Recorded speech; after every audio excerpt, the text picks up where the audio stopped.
afternoon, one and all. The innovators, startups, entrepreneurs, academicians, university authorities, and all policymakers who are attending this special session by Professor Chintan Vaishnav today. It's a privilege to have Professor Chintan today to talk on a very, very pertinent, relevant agenda, which is very, very contextual to the need of Atmanirbhar Bharat and Indian innovation context. All of you who are attending this session will certainly derive a lot of insights and knowledge at the heuristics level, how innovation ecosystems evolve both at developed economy and developing economy.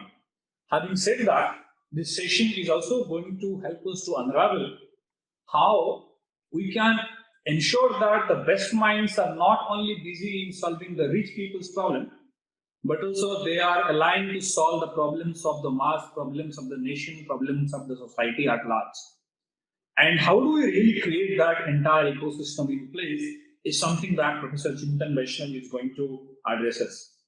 I would like to formally introduce Professor Chintan to the audience today, the entire innovation and startup ecosystem in Gujarat, all the university authorities, incubation CEOs, and startups. Professor Chintan Vaishnav is a socio-technologist, an engineer trained to understand human as well as technological complexity in large systems. He creates socio-technical systems for improving lives in undeserved communities, underserved communities, and analyzes the implication of promoting and managing such technologies for policymakers, managers, and society at large. Application of his research have led to solutions that improve decisions in agriculture, water, urban governance, healthcare, automotive, telecommunication sectors, and many more. Professor Vaishnav has co-founded Airspace Analytics, a startup in the water sector, and has recently co-created a platform, Billion Social Marks, that brings safe marks to all and livelihood to many. He regularly advises for-profits, non-for-profits, and governments on the issues intersecting technology, development, and public policy. Professor Vaishnav is a senior lecturer at MIT Sloan School of Management at Boston, United States of America, and a member of the founding team of MIT's Tata Center for Technology and Design. Professor Vaishnav is also our key member in the state-level committee of Student Startup and Innovation Policy and Government of Gujarat, and the State Intellectual Property Guideline, the IPR guideline for the academy in Gujarat was also significantly contributed by Professor Vaishnav. When we designed these policies in the state of Gujarat, he was actively involved in not only guiding us how to create futuristic public policies so that we can create an inclusive ecosystem. He has been kind enough to spare time to talk to us today. We will talk on this topic.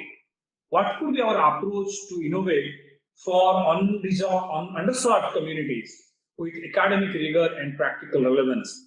And just to put in a context, probably you will understand how excellence and relevance need to marry together. Because sometimes excellence goes at one curve and relevance intersect at a different curve. But how do we create an ecosystem so that excellence and relevance stay together and address the need of the users or the society at large? I think I don't want to stand between our distinguished speaker, Professor Chintan Vaishnav, and all the people who are listening through the social media today. I welcome you formally, sir. Thank you so much for joining today. May I request you to start your presentation? Thank you very much, Hiranmay. And I hope you can hear me. Yes, very good. And also that you can see my slides. Well, first of all, it's a great privilege to be in your presence. Miss Anju Sharma, Nagarajanji, Professor Pandya, Hiranmay, who is a long-time friend since our days together at IIM Ahmedabad also. And I'm really delighted to see how iHub is shaping up, and hopefully I'll have more and more opportunity to be part of this glowing example of a node in our emerging ecosystem in India. So I titled this talk CPR for engineers. CPR typically stands for chest and pulmonary resuscitation, that you give to somebody who's gasping for breath or is dying. Of course, I am not really going to talk about the actual CPR, but I do think that engineering education does need a little more oxygen. And so here, I will, what I will do is I will first talk about unpacking this term, the CPR for engineers. And then, as Hiranmay said, I do want to talk about both academic rigor and practical relevance, because they need to come together. And in service of underserved communities. And what do we mean by underserved communities? So one way to define it would be that these are communities that lack either economic, intellectual, political, or social capital to meet their own basic needs. Right. So if you look around, whether it's urban or rural, you would see that there are many people who fall into many communities that fall into this category, and that's the target of much of such work that I'll give you some examples about also. Here's the outline. So we will first talk about the pedagogical framing of how this work happens at MIT, especially in the developing world context, through CPR for engineers. Here, the CPR stands for C for compassion, P for practice, and R for research. So I'll say more about that later. Now, if you take the research and practice, which is something that university research is something that many universities are doing. Practice in terms of entrepreneurship or other ways of translating ideas is something that many universities are beginning to engage with, and so on, through ecosystems like Gujarat Technical University or iHub and so on. That's sort of the platform. That's sort of the R plus P is the plane that exists. I will give you an example of one such plane, which is the MIT's innovation and entrepreneurship ecosystem. I don't mean to give this as this example as a sort of any kind of a boasting on behalf of this system. What I'm trying to do is I'm trying to create a benchmark that one can think about as to how what such systems could be achieving, for instance, in a certain context, right? Hiranmay told me that there may be a lot of interest in it, and I think it'd be good to talk about.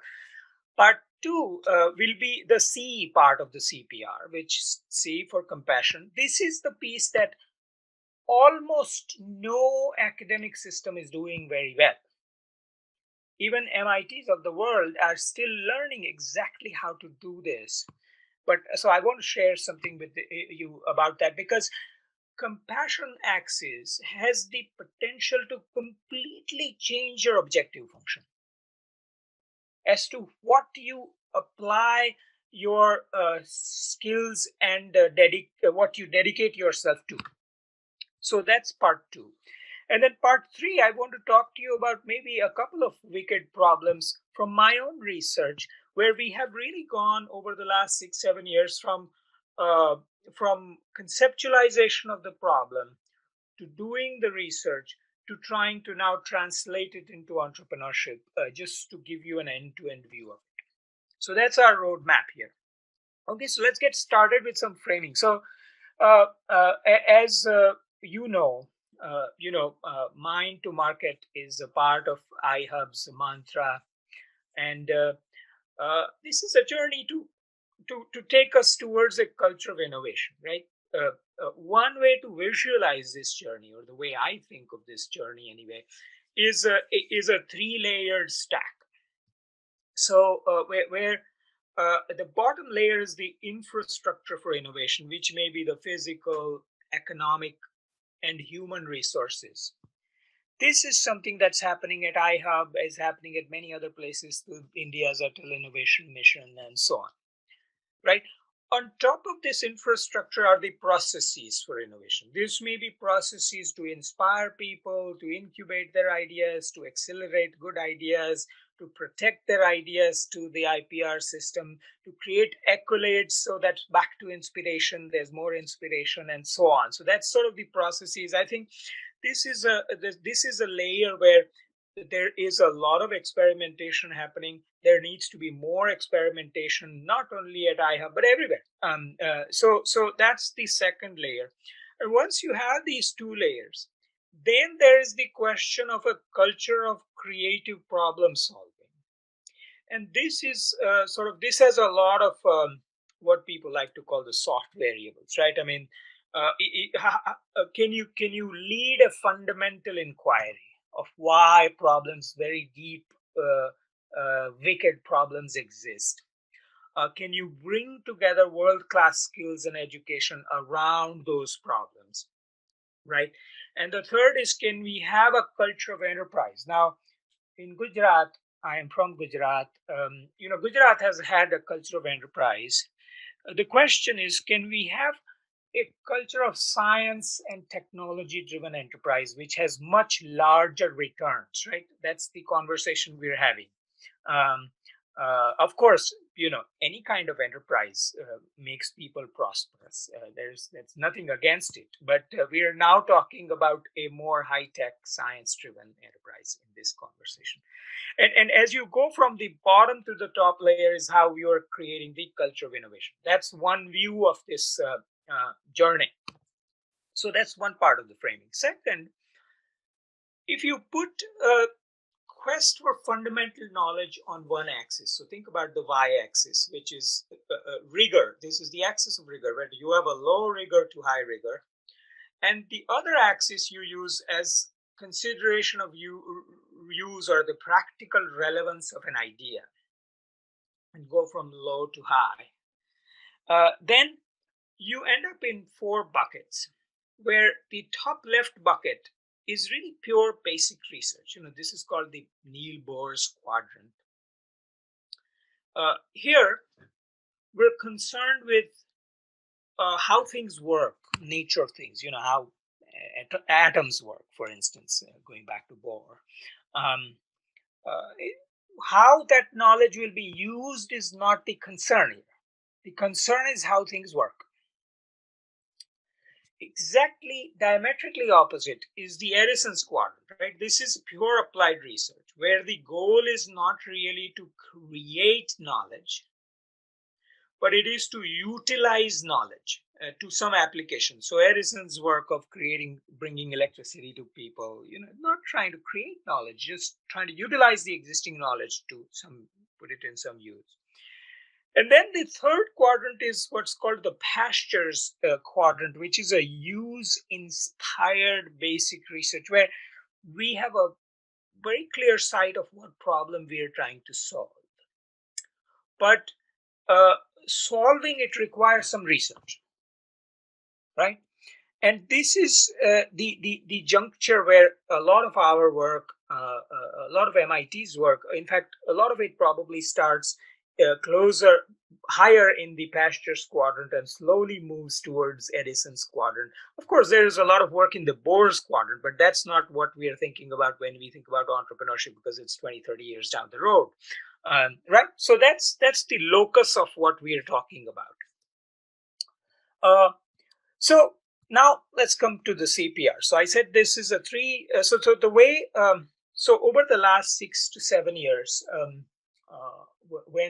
since 2012, when a generous support from the Tata Trust created the MIT Tata Center for Technology and Design, I have taught a 2-year curriculum for to incoming students, to about 200 plus students from 18 different disciplines of MIT, including engineering and science and humanities and business and whatever. This course takes them from where they arrive at MIT to turning them into entrepreneurs, but entrepreneurs whose inquiry was led by deep inquiry in science or technology. And the framework that has emerged from teaching these students is what I've come to call as CPR for engineers, or compassion, practice and research for engineers, where we imagine that each of the person coming in starts somewhere closer to the intersection of these axes, and then they are guided to go towards the apex of this three-dimensional cube, if you want to imagine with me. Right? So, so if we start by asking, okay, what are the questions we're trying to ask on each axis, right? On compassion axis, the question we're trying to ask is, how deeply can I experience the problem of the intended beneficiary? Do I have the tools to experience their problems deeply? Once you have identified a problem, on the research axis, the question is, how do I rigorously research? I mean, do I know what is rigorous research, and do I know how to do it? This is something that universities do regularly, right? So that's not a new axis. And on the practice axis, the fundamental question is, how can I learn to think about a seasoned practitioner, whether be it an entrepreneur, be it a policymaker, a leader of an NGO? And what I tend to say is that on each axis, you have to ERR, or ERR. E for experience, R for research, gathering research tools, and the bigger R for realizing along that axis, right? So because to err is human, so we take them through that experience. So through that journey. So on the experience axis, for instance, on compassion, we send them to the field. We have them talk to communities whose problems they're trying to solve very deeply and compassionately, and I'll talk about the tools. Uh, uh, on the research axis, we sit them in research groups so that they can learn from other researchers and faculty. And on the practice axis, we link them with real partners on the ground who can knock them some sense in their heads that this is not the problem, that is the problem, whatever it is, right? Then we equip them with these a set of tools. So uh, for instance, on compassion axis, these set of tools are human-centered design, anthropology tools, social science research type of tools. I'll give you an example of one. On the research axis, the tools are standard. It depends on what discipline you are in. You may be civil engineer, mechanical engineer, electrical and computer engineer, whatever. And you gather tools pertinent to your discipline and few other tools. And on the practice axis, we give them entrepreneurship cases or entrepreneurship toolkit, policy analysis toolkits, and so on. So we equip them with these very interdisciplinary tool set. And they may be, I mean, the research tools will all obviously go much deeper than the other two tools initially. And then there's the question of realization. Okay, what does realization on each axis looks like? So for example, on compassion axis, me as a teacher understand that somebody realized something on this compassion axis is when they begin to value impact over profit maximization. So I'm not saying profit is bad. Profit is great. Of course, you need profit, but beyond a certain profit, can you maximize impact? Is the question in terms of your economic sustainability, environmental sustainability, cultural sustainability, however you want to think about impact. But that's realization along that axis.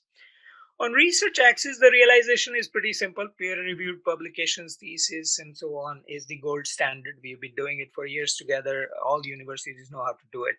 On practice axis, also, there's some standard. So for instance, the ideas that I see going through my class, they really translate through three different pathways. One is, of course, the for-profit pathway, which is the startup licensing pathway. Other is the government or policy pathway, which is either a policy change or a decision-making tool for the policymaker type of a pathway. And third is the NGO pathway, which is either philanthropy-based sort of problem solving, which can't be solved in other manner, and so on. So these are the three sort of realizations that we see and we look for. Okay, so that's the framework. Now, let me simplify this and say, okay, so the research and practice plane, that is this plane, is where the innovation and entrepreneurship system of MIT sits.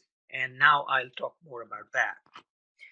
The compassion axis, as I said, we haven't really explored it much at all in the academic setting.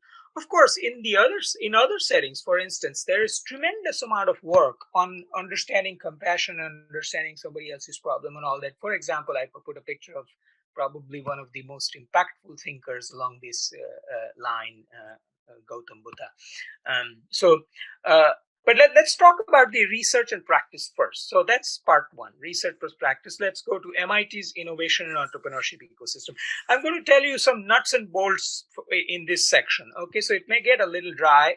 That's okay, but it will get you a sense of why this system does what it does, right? So MIT is known as the magical square mile, or this is the square mile of on the earth that produces the has the greatest rate of innovation. So this is a 1.5 kilometers by 1.5 kilometers area that produces greatest number of innovative ideas day after day. So how do they do it? So let me first give you some background of what is the sort of the vital statistics of MIT, right? So this is from 2018. So MIT was founded in 1861, so 150 plus years. The makeup of the student body is there are about 4,500 undergraduates, about 7,000 graduates.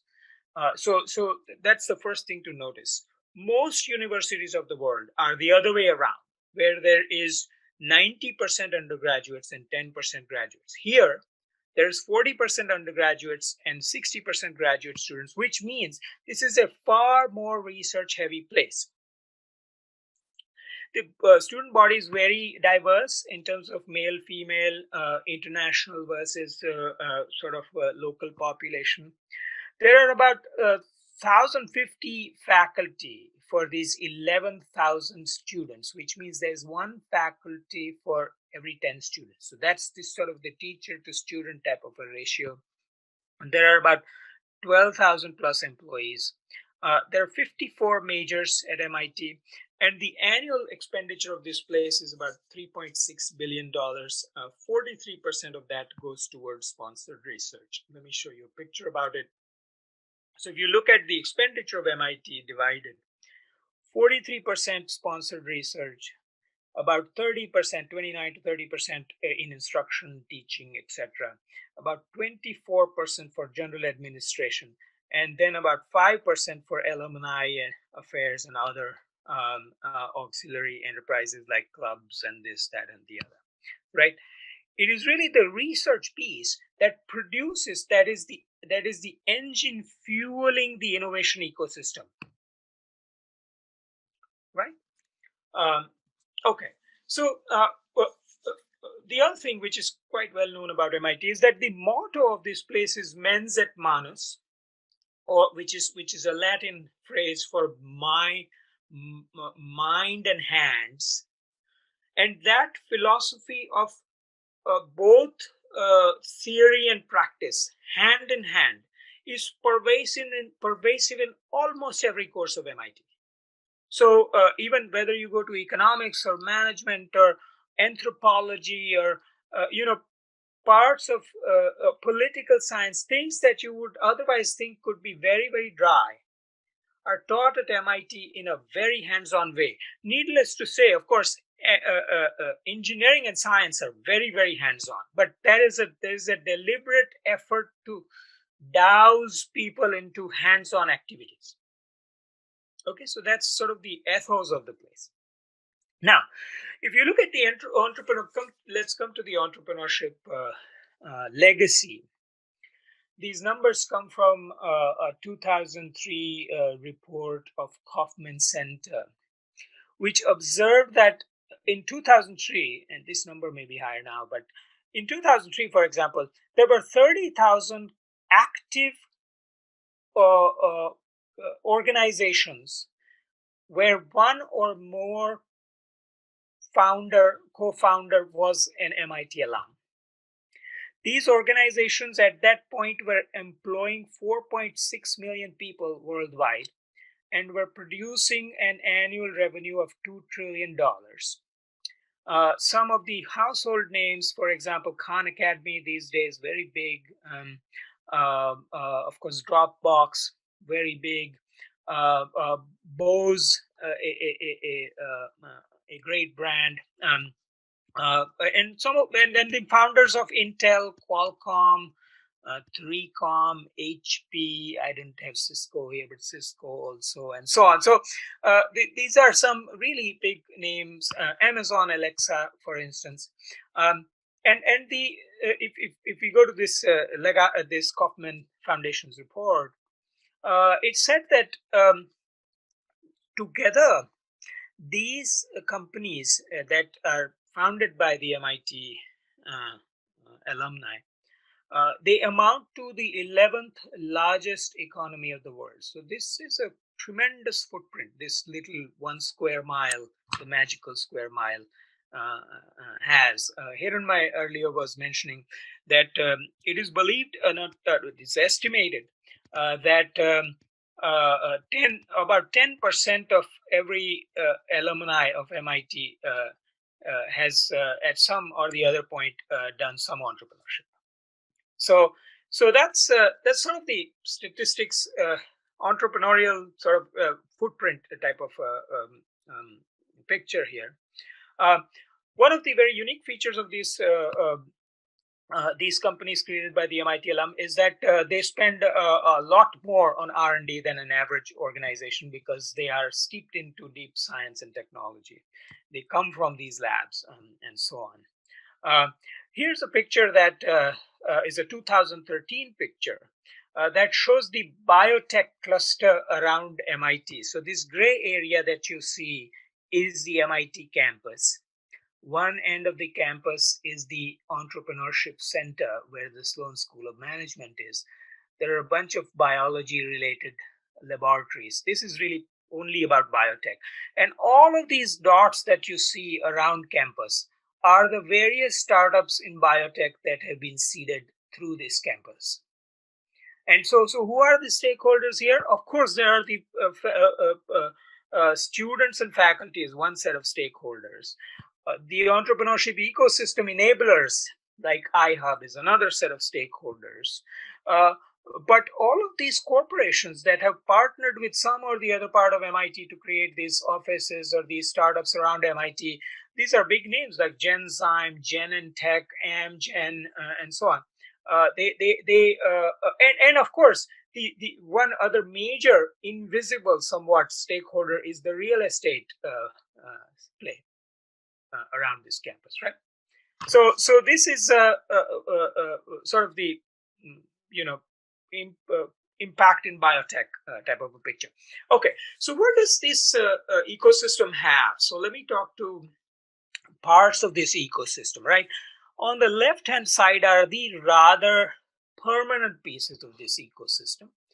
There is the Martin Trust Center for Entrepreneurship, which is the first touch point when somebody has an idea or somebody has a solution at MIT. Then there is Venture Mentoring Service, which is a long-standing body which has consistently, which has created a process for very experienced mentors to link up with teams that are looking promising. The third piece is Technology Licensing Office. This is the office that manages the intellectual property rights and all of the contracting between an MIT startup and a third party. Then there is the Office of Sponsored Research, which is how the money for sponsored research comes into MIT and the rights and the right to refusal, right of refusal and all of that gets determined. And then, of course, there's the Sloan School of Management, which is, of course, engineering and science school are major parts of why this gets created. But the Sloan School of Management is where a lot of these pieces are housed. Okay. On the right-hand side are the rather sort of more focused pieces of the ecosystem. So MIT 100K is the innovation competition, annual competition, which is student run. It's a world famous competition that generates $100,000 and runs this competition. MIT Engine, which is a rather new entity, it is a scale up engine for the tough tech. So that is a new entity added to this ecosystem. Deshpande Center does translational research, so they identify ideas in labs and help them translate into field. Um, Tata Center, Lagatam Center, Sandbox, this is more development oriented entities. And then there are a bunch of student run, graduate student workshop, enterprise forum, startup exchange, and so on. So there are these more focused individual pieces of the ecosystem. So let me say a bit more about the. Let me keep an eye on time. Let me say a bit more about the left-hand side of the more permanent part of the ecosystem. The Martin Trust Center, they operate through 4 types of mechanisms. This is the first touch point, as I said, for entrepreneurship. They have events year round, which celebrate people, bring people together, so on. They have services like consultations. They have a maker space. They have physical and office spaces that people can reserve. They have 24-hour breakfast and coffee. So you can, if you have the pass, you can just go in and avail yourself and hang out there. They have various programs. They have short-term programs like in January, they teach entrepreneurship to anybody who wants to come learn it. They have a speaker series that goes year-round. And then the MIT Delta V, which is a summer accelerator that takes the most mature ideas from MIT ecosystem and tries to accelerate them, which is basically they take them in an MVP type of a form, and then they turn them into companies by the end of summer, right? And then there are various initiatives, very specific targeted initiatives. For example, BU Law that you see here is a program between Trust Center and the Boston University's Law School for the legal advice that many of these entrepreneurs may need. So this group has learned some very important takeaways that I'd like to share with you. First is they've learned that entrepreneurs are taught. They are not born, they can be created. Right? Second, they say that we teach they teach the craft of entrepreneurship in a very structured fashion, rather than thinking that we have brought people together and mentors together and some magic has happened. This is not about magic. This is about teaching in a systematic way ways of entrepreneurship. And the third piece is that the success can come only if we are adaptable and fluid in terms of in this journey. So they have devised mechanisms to help people learn that fluidity. So these are some key takeaways from them. The venture mentoring service, it works with a very strict ethos of unbiased advice. One of the very important features of it is that they bring to teams, to startups, teams of mentors. So they don't mentor individually, but they have a methodology of bringing a team of mentor to a startup, which is really fascinatingly interesting and very impactful. And this formal process helps mentors outside to engage with MIT teams. And their footprint, again, venture mentoring service has helped everybody. They have helped graduate students, 30% of their client. Alumni who have left MIT are about 36% of their client. And then there's, of course, the faculty and staff and undergraduate students and postdocs and everybody. So the technology licensing office, which is the third and very important permanent piece of this puzzle, is that MIT owns all of the research or all of the innovation that comes out of any research that used MIT's resources. But their idea of ownership is not really to make life hard for others, but it is really to facilitate its translation into some kind of a startup, and where the student can get support, because students by themselves will not be able to fight these bigger forces that come at them. So MIT does it for them. The TLO office has 42 officers. They receive 800 disclosures a year, and 300 of them turn into patent applications. They process about 120 agreements every year between startups and third parties, and about 30 startups a year come out of it. So there's about 2.5 startups a month coming out of MIT, this ecosystem. And they currently have about 1,100 active licenses, which generate some revenue. But an important thing to understand here is that this is not a profit-making entity. It does survive, but it doesn't make great profits. It is to promote entrepreneurship. And the most important thing is the last bullet, which says their focus is to close the deal rather than to get the best deal, to get started. Right. So this is the technology licensing of it. This kind of an ecosystem has created, so MIT has seeded this ecosystem where there are students, faculties, entrepreneurs, governments, supporters, venture capitalists, new entrepreneurs in this area. And which leads to this somewhat simple secret sauce, which I want to share with you, is that basically this is how it works. A professor and a student come together at MIT. They have an idea. They work on the idea. They link up with the industry. Investors and mentors join. That produces some happiness. Some successful entrepreneurs become mentors. Some of their cash that they earn become investment back into MIT. And this is how the whole thing works. And the magic is not anything but the mindset. Even I can give you many examples of just the COVID time, where we have been where this ecosystem has been able to create a culture of creative problem solving, as I was talking about, the third layer, such that we can respond to difficult situations. That's really the goal of all of this, right? So, Hiranmay, how much time do I have at this point? We have ample time, sir. We will not rush through. We have ample time. We will not rush through. Oh, okay. Fine. Okay, it's fine. Enjoying. I can see the comments on Facebook Live.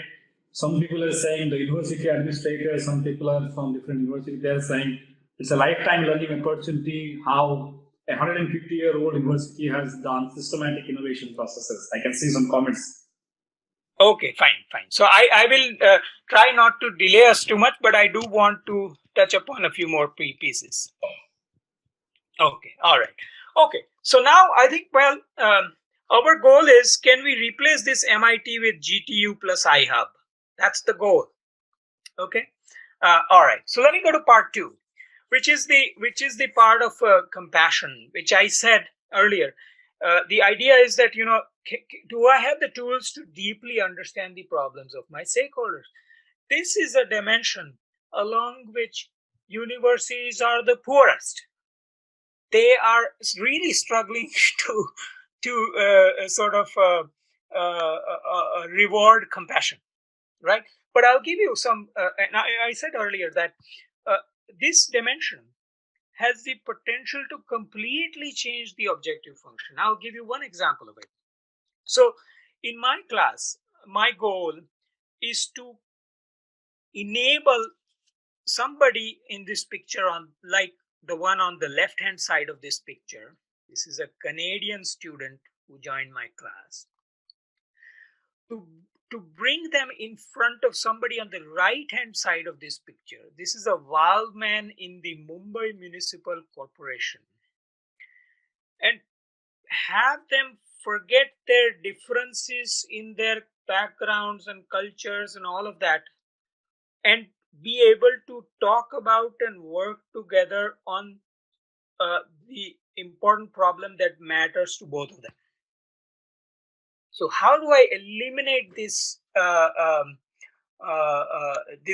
major divide between these two people and have them talk about important problems? That's my goal, right?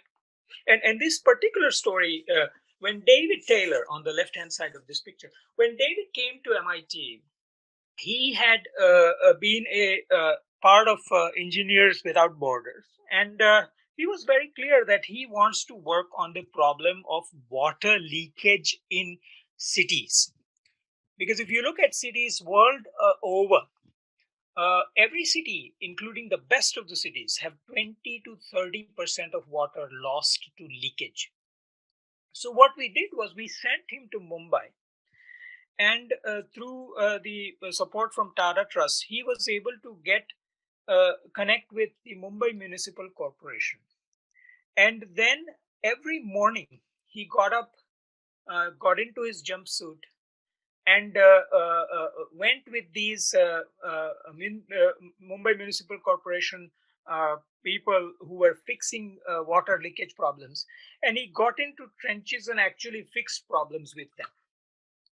When he came back after 3 months of doing that to MIT, he told us that, look, I don't want to work on minimizing or eliminating the leakage in water system. Instead, I want to work on the problems that arise because there is leakage in the water system by water getting contaminated and people getting sick and so on. And so I asked him, why was that? Why did he change his mind? And he said that he realized while working in Mumbai that if by some magic he was able to bring the leakage in water system to zero tomorrow, the poorest of poor person will get no water at all. The only reason he gets water today is because there's leakage in water system. And so I was so profoundly struck by how that level of compassion sort of changes the objective function. Of course, he worked on very important, he did very important work, and now is a wonderfully endowed faculty in Toronto.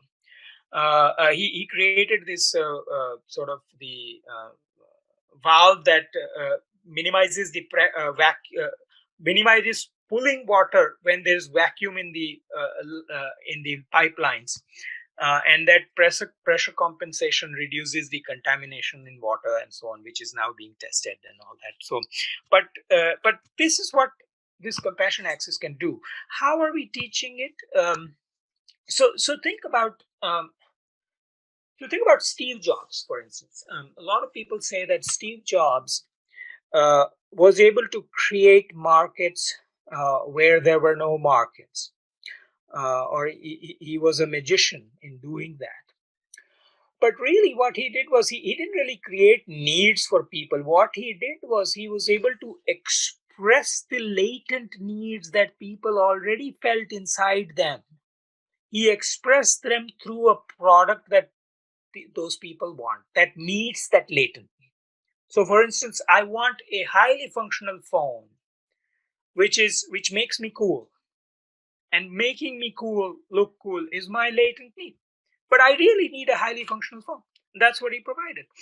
And so if you look at individuals sort of behaviors, there are some behaviors that are explicit. You can see them and observe them. There are some that are tacit, but you can still glean them. But then there are deeper desires that are latent, which we need tools to uncover. And these are the tools that we are teaching in these generative type of tools. I can't really go into exactly how those tools look right now because we don't have the time for it. But over and above the interviews and observations, which let us understand what people say and think or what they do and use, these things are easier to understand. But what people know, feel, and dream, are much harder to understand. And those are the tools we have to teach our engineers. Otherwise, they will never be able to solve deeper problems, right? Uh, okay, let me come to part three, which is the wicked problems, and I'll give you maybe one example, and if we have time, we'll give you another example. But think about water quality. Um, so India, for instance, if you look at rural areas, has 660,000 villages. Each village has 3 to 5 sources of water. Uh, and the regulatory guideline today says that we have to test every source every 3 months. Now, that doesn't really happen, right? Because many of these sources are about 50 to 100 kilometers away from where the labs are. And you have to take a liter or two of water to these labs physically, and that's not really easy to do. There are some contaminants that, like pH and TDS and conductivity and all that, that you can test right at the source through field test kits, right? There are some other contaminants like iron and hardness and all that that you can test in local labs at block level, district level, etc. But there are many contaminants like the trace contaminants like arsenic, fluoride, nickel, cobalt, cadmium. All of that is very, very difficult to test in in anywhere else but the state level laboratory, which may be in Ahmedabad or the state capital, essentially, because they're very expensive. Now, what does a rural person do, right? Uh, Biological contaminants like the bacteria and viruses and all that, they can boil water to get rid of them. Of course, boiling water requires energy sources. That's another problem. Uh, Physical contaminants, that's particulate matter, they can take a cloth, fold it multiple times, put water through it, and that'll sort of strain the physical contaminants. But these trace contaminants are something that you cannot really get rid of very easily, and they are carcinogenic. They kill people. I mean, there's parts of India and Bangladesh where arsenic kills people, right? So what do we do about this problem? So what we've done, I'll tell you the journey we have taken over the last 7 years to look at such a problem.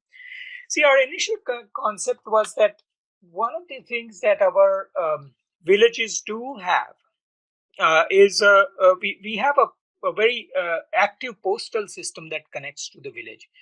Can we use this postal system to sort of understand the contamination level?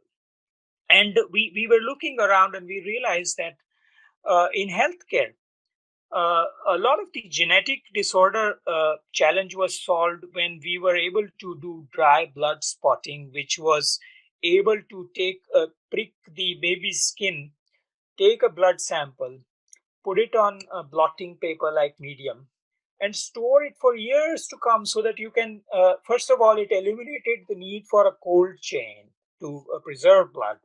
And second, it preserved the blood signature for many years so that you can go and test the blood later on. Uh, and so we took inspiration from that, and we realized that the postal system may come to our help, and we turned this problem into a problem of sampling water contaminants in a dry form. And then once you have sampled it, to create a decision support system once we know more about the contamination. That's how we looked at this problem. And then turned it into a problem on the technology side, which is basically which water contaminants of interest can be preserved in a dry form and stored and released later on. And on the system side, how to provide decision with increased water testing so that states can manage water effectively, right? Bunch of work inside the lab. And today the status is we have created a solution which I'll show you a brief video about in a moment. But this idea has won the Niti Aayog's Atal New India Challenge Award in the water sector. And we are founding a startup called that we have named Earthface Analytics. Let me show you the solution first. You will enjoy seeing it. Let's see here. Okay, so what we did was we created this dreidel-like device, which is a propeller. This is very similar to जो गुजराती में लोग समझेंगे भाई गुजराती में આપણે છાશ બનાવે ને પેલો छाछ जो बनाते हैं ये कॉन्सेप्ट है इसका and this propeller has little pockets in which there is ion exchange resin. When you take a liter of water from the water source in village, you put this propeller in it and you churn it for 10 minutes. You churn it for 10 minutes. It will absorb 95 to 98% of trace contaminants and arsenic. So at that point, water has become potable from the perspective of those contaminants. Now, what you can do is you can take the propeller out, you can dry it in sun, and then post it to a lab. When you post it to a lab, you do the same action, but you take distilled water, put this propeller in, and then propel it for again 10 minutes, and it will release all the contaminants that it had absorbed, thereby giving you the water sample as if you had collected it at the source. So you can map the contamination also easily. So now we have solved two problems. One is we have made the water potable. Second is we have solved the problem of transporting the water samples. We're now trying to productize this.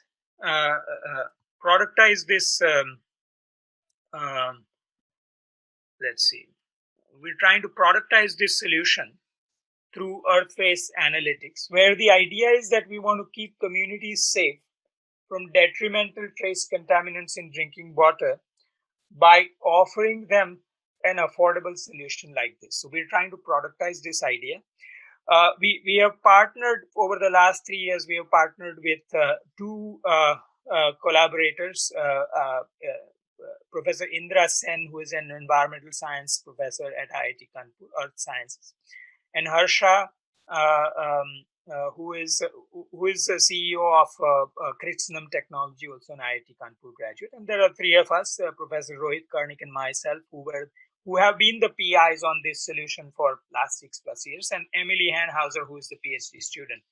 So I talked to Hiranmay about this. This is in early stage. I'd love to speak to iHub about it further, and so on. There are other solutions in agriculture space. Let me see if Hiranmay, if we have the time, I'll come back to this.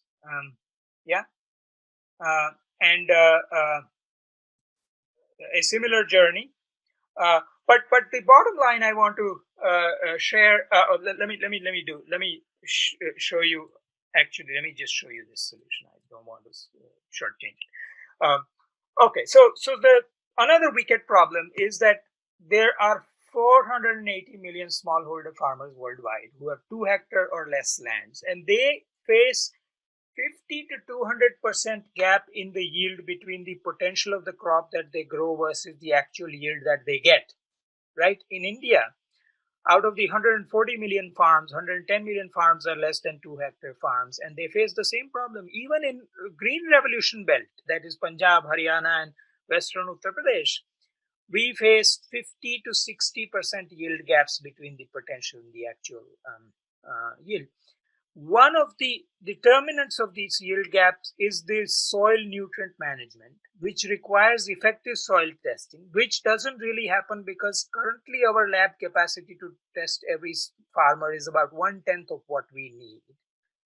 And oftentimes the results are delayed by 3 to 6 months by the time the season is over. Right, so to tackle this problem, we have developed this on-farm soil sensing plus recommendation system type of a solution. I'll show you how it works. So here what we have is we have a reader. This is an older reader. We now have a new one, but a reader. We have a electrode strip. which has 4 electrodes for NPK, that is the nitrogen, phosphorus, and potash, plus pH, and 4 reference electrodes. And these 3 solutions are, in the center is this solution in which there will be soil and the extractant and the soil that you want to measure. And the left hand side is the low grade calibration, and right hand side is the high grade calibration. And basically, you add the soil sample to the extractant. It's a universal extractant. You agitate it for 10 seconds. You plug in the cartridge into the reader, put it in the low standard for 3 minutes, put it in soil solution for another 3 minutes, and put it in the high standard for the final 3 minutes.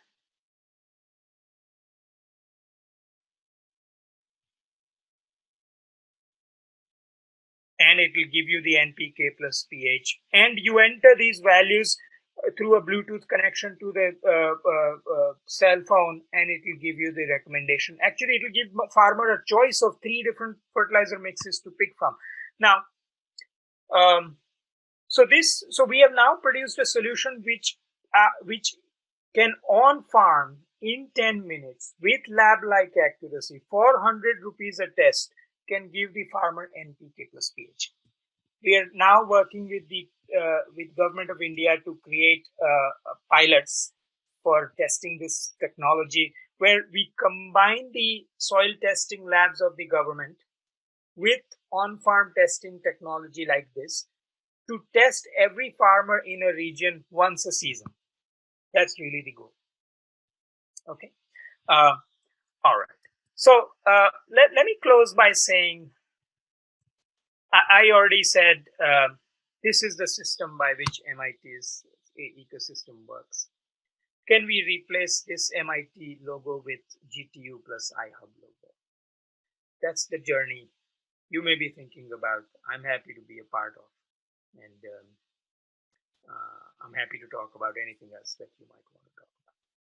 Thank you. Wonderful, sir. Thank you so much for this thrilling framework. I was just looking at the feedback received from the Facebook Live, and I will just curate some question towards that. So, MIT, after 1861, so it's more than 150 years. So, universities, I can see a lot of university deans listening to you on Facebook. So, in a long run, so how does this process of nurturing innovation and entrepreneurship evolve after a certain time? If it evolves, what are the stages it goes through, how it looks like, what kind of time duration it should have, and what is the broad way the evolution of innovation and entrepreneurship spirit evolves in an academic university? Because we have 80 universities in the state of Gujarat. All of them are trying to build a long-term vision. What would be your advice to them? Yes. But that's a great question. I think the evolution, a few points to note there. First, one has to understand that while MIT was around since 1861, it came to the forefront during World War I and World War II. So it was these crises that suddenly recognized that, oh, in this place called MIT, there are all these people who can do difficult things in terms of science and engineering and mathematics, right? So there was a crisis that created MIT of what it is today, first of all. Second thing, that very important thing that crisis did was in World War II, for example, there were all of the researchers who worked on war-related areas were put into a single building, which was a pretty rundown building called Building 20 at MIT. And this building had no office spaces or walls. So all the science, engineering, operations, management, whoever, social scientists, they were all in this one box, and they couldn't get out, and they worked day and night. And a lot of innovation came out of that interdisciplinary work, which, radars came out of it, feedback systems came out of it, operations research as an entire field came out of it. So many different ideas, early stages of the computers came out of it, and so on. So that was another sort of a pivotal moment in understanding that, wow, this kind of interdisciplinary work is actually good. It's not a bad thing to talk to scholars from other disciplines. And then consistently, I think in terms of the stages of evolution,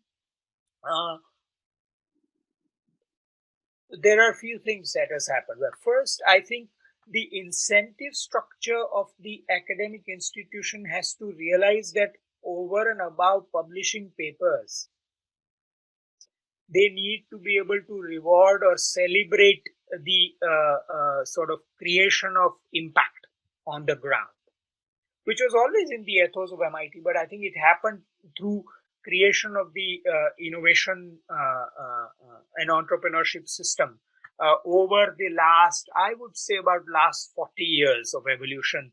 This very active and very structured process of getting somebody from an idea to a company is a last 40 years of work, I would think. What has changed over time in those 40 years? Well, one is I think there was more and more structure, even though structure with flexibility that got created. That was one thing. The second thing that happened was that the depth or the ambition of the process changed. So even though there are a lot of other places, for instance, they produce same number of startups as MIT, the ambition of a given startup at MIT is much higher because people who are evaluating it will always push people to say, look, you are not really solving this little problem. You're go for a very large problem to solve. Because the belief is that if you have to work hard anyway, you might as well work on problems that are really hard.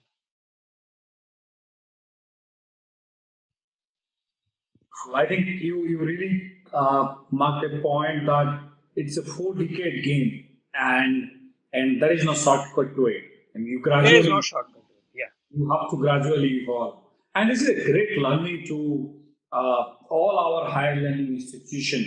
Just to give a context, I was referring to data. Uh, Only 10% of universities in India have come before independence. 1975 rather. Only 3% came before independence. As per the number of universities we have, 900 universities. So India is a habitat of very young academic system. So we have two advantages. One is vast pool of students, and you rightly mentioned, sir, the empathy and compassion part. Probably our students are more exposed, our teams are more exposed to the daily challenges. But then, without having a long-term view, probably we will not be able to build the ecosystem in such sophistication so that we can solve these things. Because we need to have skill and platform together like MIT and others have done. And I think this is a great learning for all universities in Gujarat. We have 18 universities in the state of Gujarat, 1.4 million students coming out of these universities, and more than 200,000 faculty members are involved. So I think we have the numbers, but now for next 4 decades, probably, as you mentioned, we should have a very, very robust strategy with a macro vision and micro action plan. Sir, one point in your presentation you talked about that every month your technology licensing office is enabling 2.5 startups coming in. So is this culture of entrepreneurship very pervasive across departments, schools, or is it dominantly driven by technology part of the school? No, it's well. if you come to MIT and you don't get touched by the idea of the bug of entrepreneurship, you were probably sleeping all along, no matter which department you are in. Okay. So this is pervasive. I mean, there are a few things. I mean, there are lots of interesting sort of nuances to this. But one thing which a lot of people say, and I feel also, is that there is no negative thought at MIT. So if you express an idea, there'll be a few people who would say, let's do something about it. No matter which dimension the idea is from. Now, often people get criticized that the asset and the liability of an MIT graduate is that they don't know what's not possible. Mm-hmm. Right. So I think the idea of entrepreneurship is steeped into all different disciplines without any bars, for sure.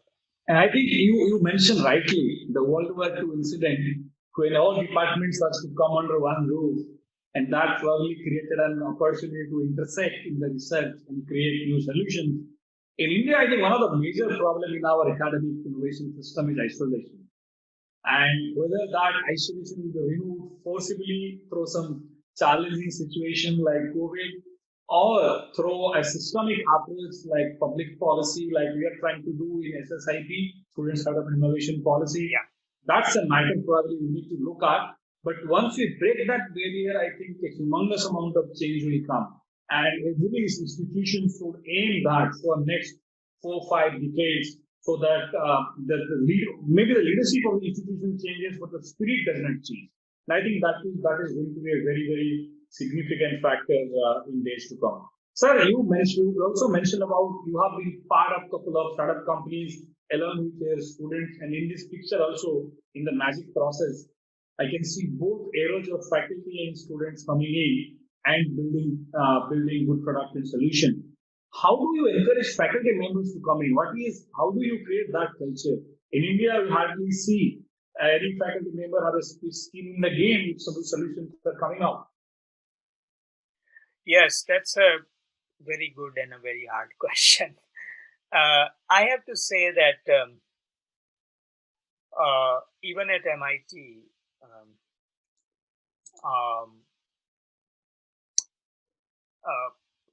energizing a faculty member is much harder than energizing a student.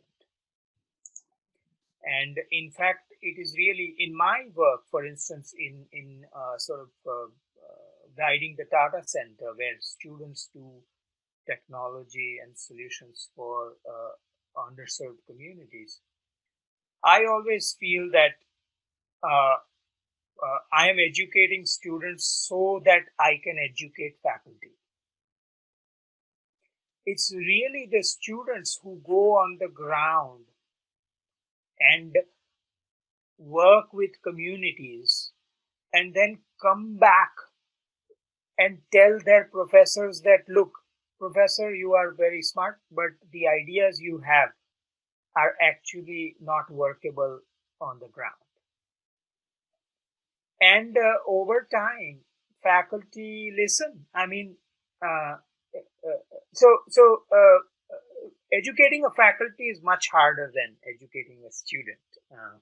But if faculty remains open to listening to their students, over time, I think students win because they experience the real life situation on the ground, which faculty may not be experiencing. So that's one way in which that change is happening. Second is, I think there's a lot of celebration of entrepreneurship. So similar to students, even as a faculty, if you don't get hit by the bug of entrepreneurship when you are at MIT, then I think you were sleeping. So that is the other aspect that, and I think what you said earlier, in fact, brought to mind that initiatives like SSIP, in fact, is the model that MIT has used. So, for instance, how did MIT's entrepreneurship get anchored? It got anchored because MIT Sloan created an entrepreneurship center, and it said that it is open 24 hours and we are willing to talk to anybody. And thereby, what they did was they created a lateral or a horizontal structure to multiple vertical structures. So there is the mechanical engineering, electrical engineering, and civil engineering, and whatever, right? These are vertical structures. They have their own norms and progress and whatever, but this horizontal structure, which said, well, alongside you can also do entrepreneurship, and you don't really have to change your own culture significantly in order to do that. That enabled people to liberate themselves from the shackles of any one institution within MIT. And so this SSIP in some ways is that lateral horizontal institution. If we can anchor it. Now you said the anchoring, that's also very important, that in the MIT tradition, Ed Roberts, who is 85 years of age and still comes to teach at Sloan, he created Pew Roberts. He was himself an entrepreneur. He has been the professor of entrepreneurship for the last 40 years, and he has decided that I'm going to stay here like a pillar, whether anybody stays here or not. And that actually has helped. That's wonderful. Leading from the front, inspiring from the front is something that is game changing, I think. And that's how faculties play a very, very critical role. I think, and that's what is interesting fact, that some academicians have been very entrepreneurial, and hence the academic system become more entrepreneurship savvy, and then students and all stakeholders come into pictures. Sir, two more questions before we wind up this conversation. Yeah. One very interesting analogy that we hear these days, anecdote, that the best minds of the world are busy solving the rich man's problem. And today, when you presented this presentation, the CPR, we can see even the best minds are trying to solve the poor man's problem. So if we want to scale it up, now you have a model, you have demonstrated a pedagogy, a framework, and a complete clear outcome. If we want to scale it up and ensure that the best minds of the world are also trying to solve the problems of the most affected communities, what are the kind of public policy intervention we need? What are the kind of institutional framework we need to create? And what are the kind of processes probably we need to see? I'm just going to the topology that you presented in the beginning. You have the processes and institutional processes towards the end. So what do we do for doing this thing, particularly in Indian context? Yeah, that's very, again, a very hard question. I think a few thoughts come to mind. But first of all, we do need money to do that. So it's not, it doesn't make sense to say that, look, this is all, you do it from the goodness of your heart and all that. That will work fine. Of course, you do need goodness of the heart. But you also need money to do this work and for people to do this work. For instance, MIT's, if you look at the undergraduate body of MIT, about 86 to 87% of undergraduates have some or the other kind of significant social work in their portfolio. And they want to do socially impactful work. But if you look at the outgoing undergraduate body and their senior year, final year projects, only about 3 to 5% has done something that is socially impactful. Why? Because most of the money is to do military work or some other work that a large corporation wants you to do, and so on and so forth, right? So now that with creation of, say, the Tata Center or the Legatum Center, that situation is changing, because if you tell somebody that, look, in order to work for problems of poor people, you don't have to be poor. That's not the goal here. The goal is that the goal is not really to put you in development, but put development in you, so that when you have resources, you do something about it. Right? Now, so how does public policy garner these resources, right? And I think that's a solved problem in the sense it's solved in other domains. So for instance, in science and technology, how do we garner these resources? We create departments of science and technology, for instance, as we have created, or National Science Foundation in the United States. When the internet was created, for instance, there were a bunch of maybe 20 or so academics who got together and told the government that, look, if you create a pot of money from the taxpayers' money in under DARPA, we will come in and out of the academic institution to help you spend it wisely so that we can seed this thing called the internet. And what will happen to it, we don't know. At that time, in 1960s, we didn't know, but today we know that internet has had a tremendous impact. Similarly, I think in terms of doing socially relevant work, it is not really, in my opinion, it's not really reasonable to expect that corporations and philanthropies will be the only ones who will seed such money. But the government, if the like-minded people, and I certainly think there is a critical mass in India for that, gets together and tells the government that, look, just like other biotech fund or nanotech fund, or can you create socio-tech fund that we will help you spend from problem to translation wisely. That will be the way to attract students to socially impactful ideas. Now, one last thing that I want to share along those lines is that what I have seen is that when I put a student, no matter from which part of the world, in front of somebody who is suffering because of lack of water or lack of energy or lack of healthcare or lack of whatever, and when this student realizes that their skills can solve this person's problem, that's when the magic happens. That's when this person feels that all of their years of education has some meaning, right? And I think that level of compassion, if we can expose people to such problems, is in every single individual. And we need to harness that.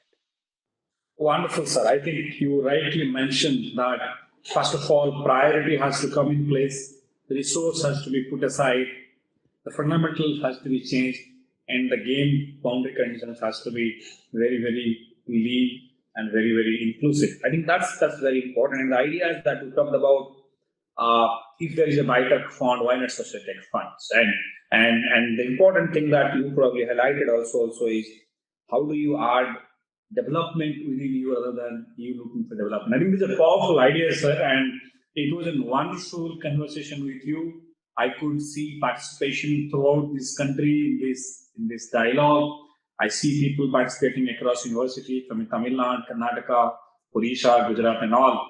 I'm sure this conversation, this presentation has been very illustrative. How we create a long-term innovation ecosystem, and particularly how do we bring in more compassion into processes, research, apply them, build solutions, and all the four quarters that you mentioned, bore, addition, partial. I think those all these four quarters are equally relevant, but what we choose in our context and how do we grow up is something that all the leadership of the universities, all the distinguished guests who are attending this talk are really, really thankful to you. Thank you so much. It's a very early morning in Boston, and you found out time to talk to the entire innovation and startup ecosystem. This talk was made available through the website of all universities, and also the video will be available post-talk. So all of the faculty members, one request, Chintanji, I can see is many of them are asking whether the presentation is publicly available or we could share it to them through a web link. So maybe they can refer the presentation later on. So if you allow, we can share the video and presentation to them. So the video is fine to share. If we want a PDF of this presentation, I can put this together and send it to you. We can do it later on, and maybe they can see it. I'm sure it will inspire many more. Sir, thank you so much on behalf of Government of Gujarat You are a part of our innovation and startup strategy team. You are very much influencer in the public policy on innovation in the middle of Gujarat. You belong to this land of Gujarat, and now you are leading such a prestigious academic role at MIT in the Tata Center. We look forward to you, continuously learn from you, and take the best of your experience and insight, both for designing policy and also creating roadmap and executing them on the ground. Thank you so much, sir, for joining today. Thank you, Dhananjay, for making it possible for technological support and all the other people from industry, academia, startups who joined as a participant and listened to this conversation. Thank you so much. All of you might have certainly taken very deep, reaching insights from the conversation, and all of you should take these insights into actions so that collectively we can make the ecosystem forward-looking and can make it more impactful in whatever the role that we are going to influence the ecosystem. Thank you, Chintan sir, for joining today. Thank you so much for finding time. Thank you so much. Thank you for the opportunity, and thanks for everyone for joining. Yes. Thank you.